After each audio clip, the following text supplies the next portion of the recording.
Hi, thank you guys so much for serving on this Sunday, January 22nd, 2023. I'm going to give you a quick walkthrough of what to expect for today's lesson. This is the first week that I switched up how the lesson plans look. There's only one lesson plan for both groups now, but it is differentiated starting with the crafts and things here. So you have a craft for K through 2 and an object lesson for 3rd through 5th. So you'll see that there. And then also the directions for what to do for looking up the verses that go with our Bible story. So you will see that they'll say K through 5th grade, and you'll see your differentiated parts as you look more closely at it. So getting started, when you arrive around 9:30, check in the check-in room, get your sticker. And if you are teaching upstairs, grab the lanyard that has the key to unlock the upstairs door. When you come back to the room, you can turn on the YouTube playlist if you want on the Bluetooth speaker, or you can go ahead and turn on the TV if you want. The song we're going to do today is Waymaker off of Kids Worship with Motions. So you can go ahead and find that and start playing that and any songs that follow it as the kids enter and start doing their centers at their tables. So kids should start arriving around 9:45. One adult should be checking them in. If it's someone who does not have a grade level listed to the left of their name, make sure you double check what their grade is. If it's correct, just write it there. If it is incorrect, with what we have on the sheet, write it there, but also scratch out the old grade level. I'm trying to get everyone's updated to make sure they're all correct. So one adult does that. One adult should be setting up the TV with the song of Waymaker, and then the other two just kind of like mill around the room, visit with kids, help them with anything they might need help with. At 10:10, it's time to clean up and put away their center choices and then move them by grade level to the carpet, starting with kindergarten, going up to 5th grade. That way the younger kids can be towards the front. Remind them they have to participate in some way. They can sing along, they can do the motions, they can do both, but this is a time to worship God.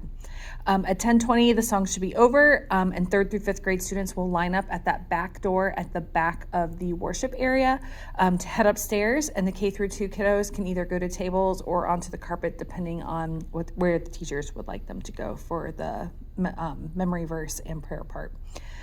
So at this point, the two classrooms are separated. Oh, one side note, if you are doing 3rd through 5th grade upstairs, you'll need that key that was on the lanyard that you took from the check-in room. You will also need cell phones. Make sure your volume is on. I am not serving this week, so I will be texting you to let you know when the sermon is wrapping up and communion is starting, so it is time to bring the kids downstairs.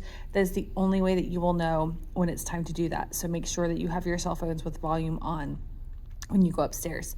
So both groups in their two separate spaces will move into memory verse. We are on week 4, which is the part that says, with you, I am well pleased.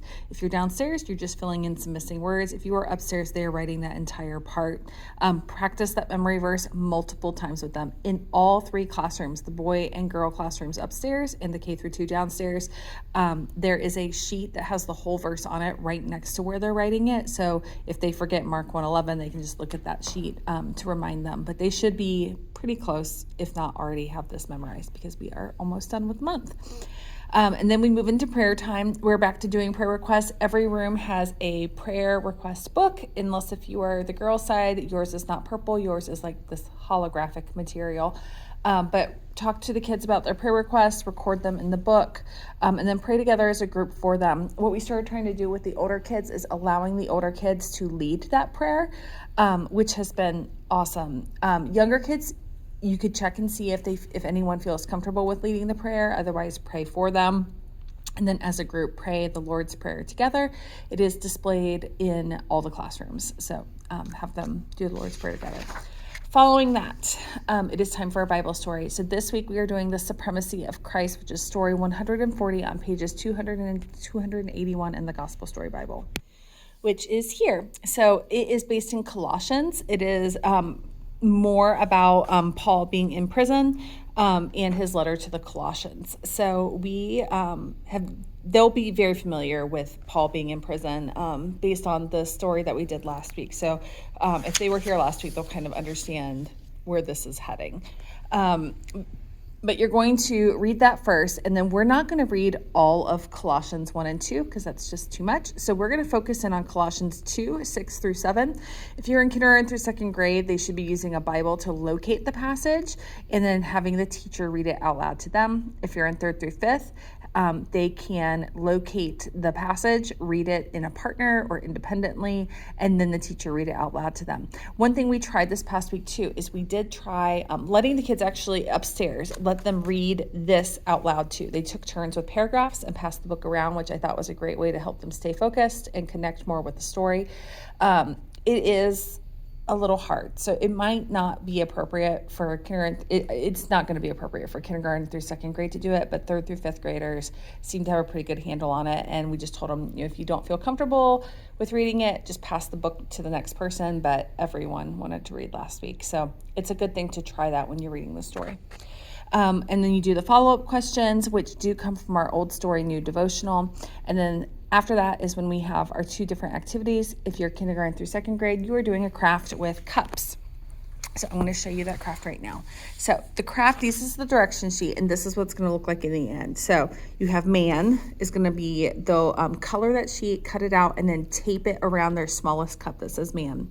And then they have a sheet that says sin. They will color it, cut it out, and tape it around their medium-sized cup. And then Jesus died for our sins is on another coloring sheet that they'll color, cut out, and tape on the biggest cup. So starting with man, we were overtaken by sin, and then Jesus covered our sin. So there's going to be 1 sheet of each of those per kid. So every kid's going to end up with 3 sheets and 3 cups. I'd recommend just passing one at a time. So give everyone their man coloring sheet and their cup. Then sin, then Jesus died. So hopefully they'll get to all 3. Otherwise, that would be kind of sad to send them home with just man and sin. So if they run out of time, make sure to send home the third one so that they can complete that at home. But so that is, it says glue bottles. We're just going to use tape for it to be easier. So that's what they're doing in K through 2. If you're in 3rd through 5th, you're going to talk about Christ's supremacy in creation. And so the first thing you're going to do is just review the experiment that they did last week. They were talking about how Jesus transformed Saul into Paul. And they did the egg and vinegar and how it's transformed it. So they did get to see, I had pre-done one, so they got to see that one, but they want to see theirs and how they turned out. So they are on top of the green and white cart, and they can see, like, how did it turn out? Did the egg transform? Were there any issues? You're also going to have a wooden spoon, a penny, wool socks, and a nail.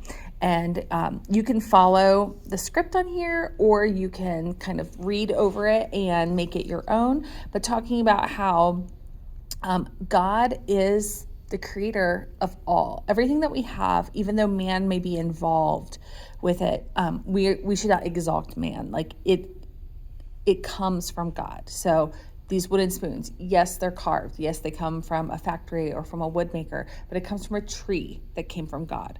And so we talk about those different things. If there's extra time at the end, they can get their journals out and they could write in them about ways that they could exalt Christ in their life, maybe in their thinking or in their actions.